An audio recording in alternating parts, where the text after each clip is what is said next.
नमस्कार। आइए सुनते हैं इस्मत चुगताई द्वारा लिखी गई कहानी दो हाथ। राम अवतार खाकरूप की माँ को तो पेट भरने के लिए 2 हाथों की जरूरत थी, दुनिया ख्वाह कुछ भी कहे। राम अवतार लाम पर से वापस आ रहा था। बूढ़ी मेहतरानी अब्बा मियाँ से चिट्ठी पढ़वाने आई थी।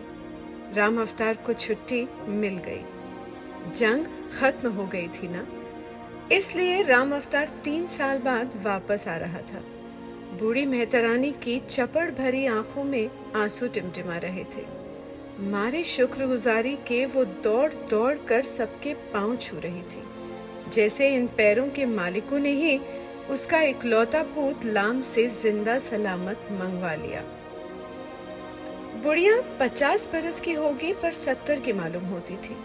10-12 कच्चे पक्के बच्चे जने, उनमें बस राम अवतार बड़ी मिन्नतों मुरादों से जिया था। अभी उसकी शादी रचाए साल भर भी नहीं बीता था कि राम अवतार की पुकार आ गई। मेहतरानी ने बहुत बावेला मचाया मगर कुछ ना चली, और जब राम अवतार वर्दी पहनकर आखिरी बार उसके पैर छूने आया तो उसकी शान शौकत से बेइंतहा मरऊब हुई, जैसे वो कर्नल ही तो हो गया था। शागिर्द पेशे में नौकर मुस्कुरा रहे थे। राम अवतार के आने के बाद जो ड्रामा होने की उम्मीद थी, सब उसी पर आस लगाए बैठे थे। हालांकि राम अवतार लाम पर तोप बंदूक छोड़ने नहीं गया था, फिर भी सिपाहियों का मेला उठाते उठाते उसमें कुछ सिपाहियाना आन बान और अकड़ पैदा हो गई होगी। भूरी वर्दी टांग कर वो पुराना राम अवतरवा वाकई न रहा होगा। नामुमकिन है वो गौरी की करतूत सुने और उसका जवान खून हतक से खौल ना उठे। ब्याह कराई तो क्या मिस मेप थी गौरी। जब तक राम अवतार रहा उसका घूंघट फुट भर लंबा रहा और किसी ने उसके रुख पर नूर का जलवा ना देखा। जब खसम गया तो क्या बिलक बिलक कर रोई थी, जैसे उसकी मांग का सिंदूर हमेशा के लिए उड़ रहा हो। थोड़े दिन रोई रोई आंखें लिए सर झुकाए मेले की टोकरी ठोती फिरी, फिर आहिस्ता आहिस्ता उसके घूंघट की लंबाई कम होने लगी। कुछ लोगों का ख्याल है ये सारा बसंत रुत का किया धरा है। कुछ साफ को कहते थे गौरी थी ही छिनाल, राम अवतार के जाते ही कयामत हो गई।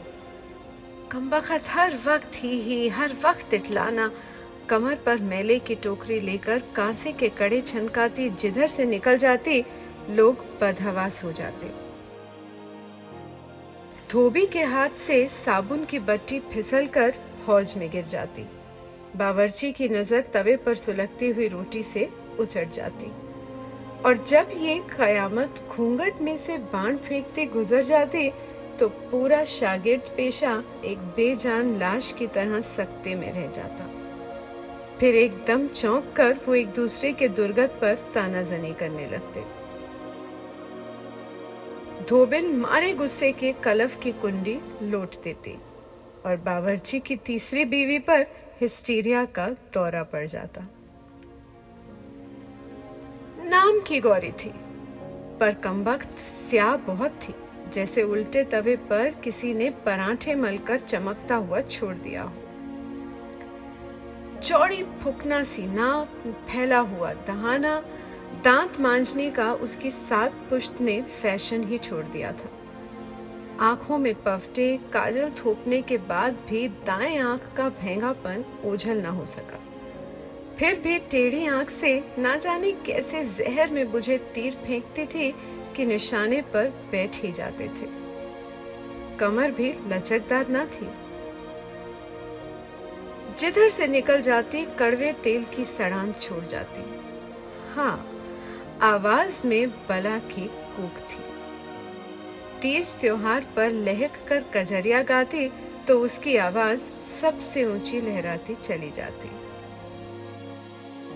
बुढ़िया मेहतरानी यानी उसकी सास बेटे के जाते ही इस तरह बदगुमान हो गई। बैठे बिठाए एहतियातन गालियां देती, उस पर नजर रखने के लिए पीछे पीछे फिरती, मगर बुढ़िया अब टूट चुकी थी।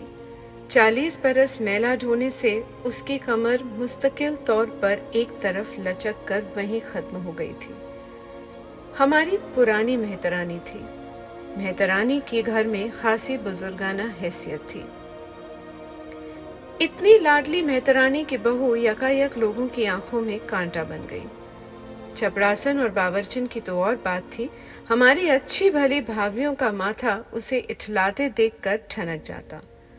अगर वो उस कमरे में झाड़ू देने जाती जिसमें उनके मियाँ होते, तो वो हड़बड़ा कर दूध पीते बच्चे के मुंह से छाती छीन कर भागती कि कहीं वो डायन उनके शौहरों पर टोना टोटका न कर रही। और जब हालात ने नाजुक सूरत पकड़ ली तो शागिर्द पेशे की महिलाएं अम्मा के दरबार में हाजिर हुई। मेहतरानी को बुलाया गया। क्यों री चुड़ैल, तूने बहू कतामा को छूट दे रखी है कि हमारी छातियों पे कोदों दले? इरादा क्या है तेरा? क्या मुंह काला कराएगी? मेहतरानी तो भरी ही बैठी थी, फूट पड़ी। क्या करूं बेगम साहेब, हराम खोर को 4 चोट की मार भी दी, रोटी भी खाने को ना दी, पर रांड मेरे तो बस की नहीं। अरे रोटी की क्या कमी है उसे? बावर्चन ने अंटा फेंका। बूढ़ी मेहतरानी सबकी लताड़ सुनती रही। बेगम साहेब, आप जैसी बताओ वैसे करने से मोए ना थोड़ी, पर का करूं, रांट कर टेंटवा दबाए दूं क्या? अम्मा ने राय दी, मोई को मैं के फुकवा दे। ए बेगम साहेब, कहीं ऐसा हो सके है? मेहतरानी ने बताया कि बहू मुफ्त हाथ नहीं आई है। सारी अमरीकी कमाई पूरे 200 झोंके हैं, तब मस्टंडी हाथ आई है। इतने पैसों में तो गाय आ जाती, मजे से भर कलसी दूध देती, पर ये रांड तो दौलतियां ही देती है। अगर उसे मैके भेज दिया गया तो उसका बाप उसे फौरन दूसरे मेहतर के हाथ बेच देगा। बहू सिर्फ बेटे की बिस्तर की जीनत ही तो नहीं, 2 हाथों वाली है, पर 4 आदमियों का काम निपटाती है। बुढ़िया से इतना काम क्या संभलता? ये बुढ़ापा तो अब बहू के 2 हाथों के सदके में बीत रहा है। मेहतरानी ने अम्मा को ये सब समझाया। महिलाएं कोई ना समझना थी। वाकई बहू का वजूद बुढ़िया के लिए लाजमी था। 200 रुपए का माल किसका दिल है कि फेंक दे? और इन 200 के अलावा जो ब्याह पर बनिए से लेकर खर्च किया था, जजमान खिलाए थे, बिरादरी को राजी किया था, ये सारा खर्चा कहाँ से आएगा? राम अवतार को जो तनख्वाह मिलती थी वो सारी उधार में डूब जाती थी। ऐसी मोटी ताजी बहू अब तो 400 से कम में ना मिलेगी। पूरी कोठी की सफाई के बाद और आसपास की 4 कोठियां निपटाती है। रांड काम में चौकस है वैसे। फिर भी अम्मा ने अल्टीमेटम दे दिया, अगर जल्द से जल्द इसका कोई इंतजाम ना किया गया तो कोठी के अहाते में नहीं रहने दिया जाएगा। बुढ़िया ने बहुत बावेला मचाया और जाकर बहू को मुंह भर गालियां दी, झूंटे पकड़कर मारा पीटा भी। बहू उसकी जर खरीद थी, पिटती रही और बड़बड़ाती रही। और दूसरे दिन पूरे शागिर्द पेशे की धज्जियां बिखेर दी। बावर्ची, धोबी और चपरासियों ने तो अपनी बीवियों की जो मरम्मत की, यहाँ तक कि बहू के मामले में भाभियों और भाइयों में भी फूट पड़ गई। गरज बहू हरे भरे खानदान के लिए सुई का कांटा बन गई। मगर 2-4 दिन के बाद बूढ़ी मेहतरानी के देवर का लड़का राम रत्ती अपनी ताई से मिलने आया और फिर वहीं रह गया। 2-4 कोठियों में काम बढ़ गया था, सो वो भी उसने संभाल लिया। अपने गांव में आवारा तो घूमता था। इसकी बहू अभी नाबालिग थी, इसलिए गौना नहीं हुआ था। रत्ती राम के आते ही मौसम एकदम लोट-पोट कर बिल्कुल ही बदल गया। बहू के कहकहे खामोश हो गए, कांसे के कड़े गूंगे हो गए और जैसे गुब्बारे से हवा निकल जाए तो वो चुपचाप झूलने लगता है। ऐसे बहू का घूंघट झूलते झूलते नीचे की तरफ बढ़ने लगा। अब वो फिर से एक निहायती शर्मीली बहू बन गई। महिलाओं ने इत्मीनान की सांस ली। स्टाफ के मर्द उसे छेड़ते भी तो वो छुई मुई की तरह लजा जाती और ज्यादातर वो घूंघट में से भेंगी आंख को और तिरछा करके रत्तीराम की तरफ देखती, जो फौरन बाजू खुजलाता सामने आकर डट जाता। बुढ़िया पुरसुकून अंदाज में दहलीज पर बैठी अधकुली आंखों से ये तरबिया ड्रामा देखती और गड़गड़ी पिया करती। चारों तरफ ठंडा ठंडा सुकून छा गया, जैसे फोड़े का मवाद निकल गया हो। एक दिन दाढ़ी वाले दारोगा, जो तमाम नौकरों के सरदार थे और अब्बा के खास मुशीर समझे जाते थे, अब्बा के हुजूर में हाजिर हुए। उन्होंने बहू और रत्तीराम के नाजायज ताल्लुकात के बारे में अब्बा को बताया। अब्बा जी ने मामला सेशन सुपुर्द कर दिया, यानी अम्मा को पकड़ा दिया। महिलाओं की सभा फिर से बैठी और बुढ़िया को बुलाकर उसके लत्ते लिए गए। अरे निगोड़ी, खबर भी है ये तेरी बहू कतामा क्या गुल खिला रही है? मेहतरानी ने ऐसे देखा जैसे उसकी कुछ समझ में नहीं आया कि किसका जिक्र हो रहा है, और जब उसे साफ साफ बताया गया कि चश्मदीद गवाहों का कहना है कि बहू और रत्तीराम के ताल्लुकात नाजायज हद तक खराब हो चुके हैं और दोनों बहुत ही काबिल एतराज हालातों में पकड़े गए हैं, तो इस पर बुढ़िया बजाय अपनी बेहतरी चाहने वालों का शुक्रिया अदा करने के बहुत गुस्सा हुई। बड़ा बावेला मचाने लगी कि राम अतरवा होता तो उन लोगों की खबर लेता जो उसकी मासूम बहू पर तोहमत लगाते हैं। बहू निगोड़ी तो अब चुपचाप राम अवतार की याद में आंसू बहाया करती है, काम काज भी जान तोड़ करती है, किसी को शिकायत नहीं होती, ठठोल भी नहीं करती। लोग उसके नाहक दुश्मन हो गए हैं। बहुत समझाया मगर वो मातम करने लगी कि सारी दुनिया उसकी जान की लागू हो गई है। आखिर बुढ़िया और उसकी मासूम बहू ने लोगों का क्या बिगाड़ा है? वो तो किसी के लेने में ना देने में, वो तो सबकी राजदार है। आज तक उसने किसी का भांडा फोड़ा? उसे क्या जरूरत जो किसी के फेक में पैर उतारती फिरे? कोठियों के पिछवाड़े क्या नहीं होता, मेहतरानी से किसी का मैला नहीं छुपता। इन बूढ़े हाथों ने बड़े बड़े लोगों के गुनाह दफन किए हैं। ये दो हाथ चाहे तो रानियों के तख्त उलट दें, पर नहीं, उसे किसी से कोई बैर नहीं। अगर उसके गले में छुरी दबाई गई तो शायद गलती हो जाए, वैसे वो किसी के राज अपने बूढ़े कलेजे से बाहर नहीं निकलने देगी। बुढ़िया के तेवर देखकर फौरन छुरी दबाने वालों के हाथ ढीले पड़ गए। बहू कुछ भी करती थी, उनके अपने किले तो महफूज थे, तो फिर शिकायत कैसी? फिर कुछ दिन हुए, बहू के इश्क का चर्चा कम होने लगा, लोग कुछ भूलने लगे, पर ताड़ने वालों ने ताड़ लिया कि कुछ दाल में काला है। बहू का भारी भरकम जिस्म भी दाल के काले को ज्यादा दिन ना छिपा सका और लोग बुढ़िया को समझाने लगे। मगर इस नए मौजू पर बुढ़िया बिल्कुल ऐसे हो जाती जैसे उसे ऊंचा सुनने लगा हो। अब वो ज्यादातर खाट पर लेटी बहू और रत्तीराम पर हुक्म चलाया करती। कभी खांसती, छींकती, बाहर धूप में आ बैठती तो वो दोनों उसकी ऐसी देखरेख करते जैसे वो कोई पटरानी हो। भली बीवियों ने उसे समझाया, रत्तीराम का मुंह काला करो और इससे पहले कि राम अवतार लौट आए बहू का इलाज करवा डालो। वो खुद इस फन में माहिर थी, 2 दिन में सफाई हो सकती थी, मगर बुढ़िया ने कुछ समझकर ना दिया। बिल्कुल इधर उधर की शिकायतें करने लगी कि उसके घुटने में पहले से ज्यादा ऐंठन है।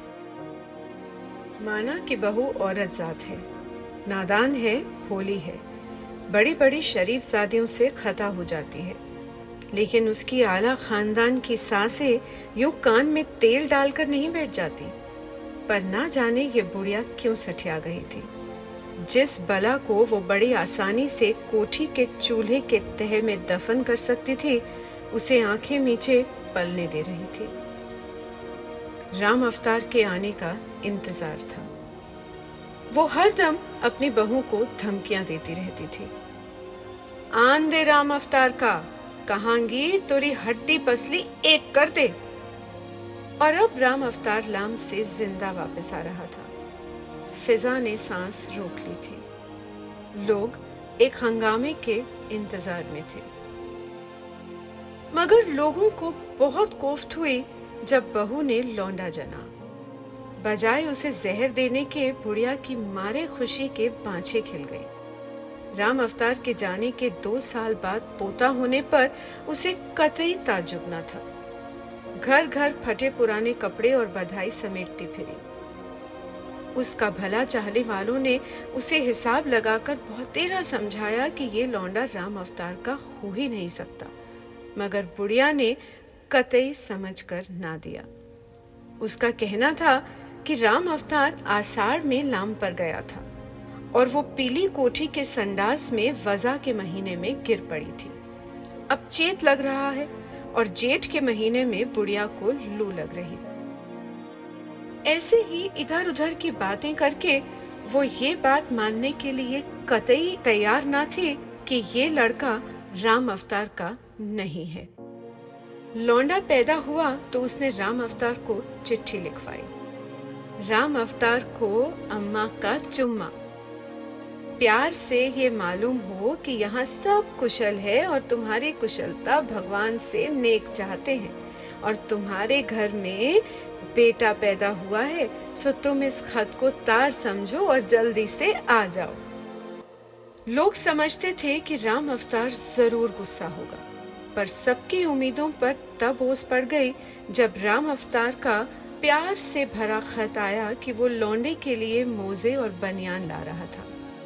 बुढ़िया पोते को घुटने पर लिटाए खाट पर बैठी राज क्या करती?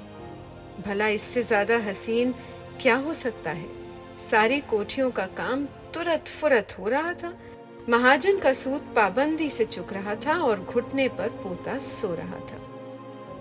खैर, लोगों ने सोचा राम अवतार आएगा, असलियत मालूम होगी, तब देख लिया जाएगा। और राम अवतार जंग जीत कर आ रहा था। आखिर कुछ सिपाही है, क्यों न खून खौलेगा। लोगों के दिल धड़क रहे थे। शागिर्द पेशे की फिजा जो बहू की तोता चश्मे की वजह से सो गई थी, 2-4 खून होने और नाकें कटने की आस में जाग उठी। लौंडा साल भर का होगा जब राम अवतार लौटा। शागिर्द पेशे में खलबली मच गई। बावर्ची ने हांडी में ढेर सा पानी झोंक दिया ताकि इत्मीनान से पिटने का लुत्फ उठाए। धोबी ने कलफ का बर्तन उतारकर मुंडेर पर रख दिया। राम अवतार को देखते ही बुढ़िया उसकी कमर से लिपटकर चिंगाड़े मारने लगी, मगर दूसरे लम्हे खीसे काढ़े लौंडे को राम अवतार की गोद में देकर ऐसे हंसने लगी जैसे कभी रोई ही ना हो। राम अवतार लौंडे को देखकर ऐसे शर्माने लगा जैसे वही उसका बाप।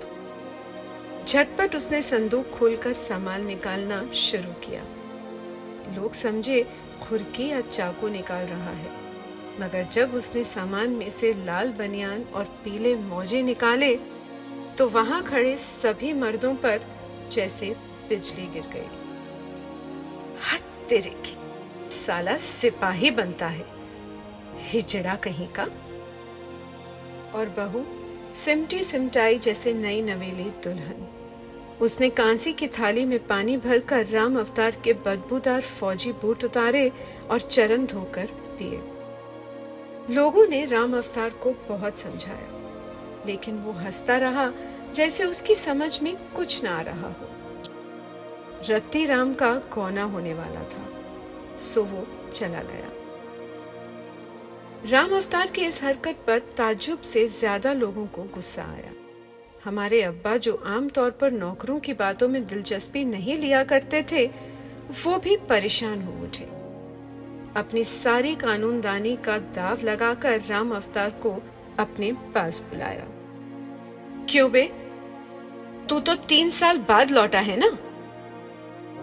मालूम नहीं हुजूर, थोड़ा कम ज्यादा इतना ही रहा होगा, राम अवतार बोला। और तेरा लौंडा साल भर का है? इतना ही लगे है सरकार, बड़ा बदमाश है ससुर, राम अवतार शर्मा गया। अबे तू हिसाब लगा ले। हिसाब क्या लगाऊं सरकार, राम अवतार ने बड़ी ही खुली हुई आवाज में कहा। उल्लू के पट्टे, ये कैसे हुआ? अब जे मैं क्या जानूं सरकार, भगवान की देन है। भगवान की देन तेरा सर, ये लौंडा तेरा नहीं हो सकता। अब्बा ने उसे चारों ओर से घेर कर कायल करना चाहा कि लौंडा हरामी है, तो वो कुछ कायल सा हो गया। फिर मरी हुई आवाज में अहमकों की तरह बोला, तो अब क्या करूं सरकार, हरामजादी को मैंने बड़ी मार दी। वो गुस्से से बिफर कर बोला, अबे निरा उल्लू का पट्टा है तू, निकाल बाहर क्यों नहीं करता कमबख्त को। नहीं सरकार, कहीं ऐसा हुए है, राम अवतार खिखियाने लगा। क्यों बे? हुजूर 250-300 फिर सगाई के लिए कहां से लाऊंगा, और बिरादरी जमाने में 100-200 अलग खर्च हो जाएंगे। क्यों बे, तुझे बिरादरी क्यों खिलानी पड़ेगी? बहू की बदमाशी का भुगतान तुझे क्यों करना पड़ेगा? जी मैं ना जानू सरकार, हमारे में ऐसा होए है, मगर लौंडा तेरा नहीं राम अवतार, उस हरामी रत्ती राम का है। अब्बा ने उसे फिर समझाया। तो क्या हुआ सरकार, मेरा भाई होता है रत्ती राम, कोई गैर नहीं, अपना खून है। निरा उल्लू का पट्टा है, अब्बा भुन उठे। सरकार, लौंडा बड़ा हो जावेगा, अपना काम समेटेगा, राम अवतार ने गड़ कर समझाया। वो 2 हाथ लगाएगा सो अपना बुढ़ापा ठीक हो जाएगा। नदामत से राम अवतार का सर झुक गया, और ना जाने क्यों एकदम राम अवतार के साथ अब्बा का सर भी झुक गया, जैसे उनके जहन पर लाखों करोड़ों हाथ छा गए। ये हाथ हरामी है ना हलाली, ये तो बस जीते जागते हाथ हैं जो दुनिया के चेहरे की गलाजत धो रहे हैं, उसके बुढ़ापे का बोझ उठा रहे हैं। ये नन्हे मुन्ने मिट्टी में लुथड़े हुए स्याह हाथ धरती की मांग में सिंदूर सजा रहे हैं।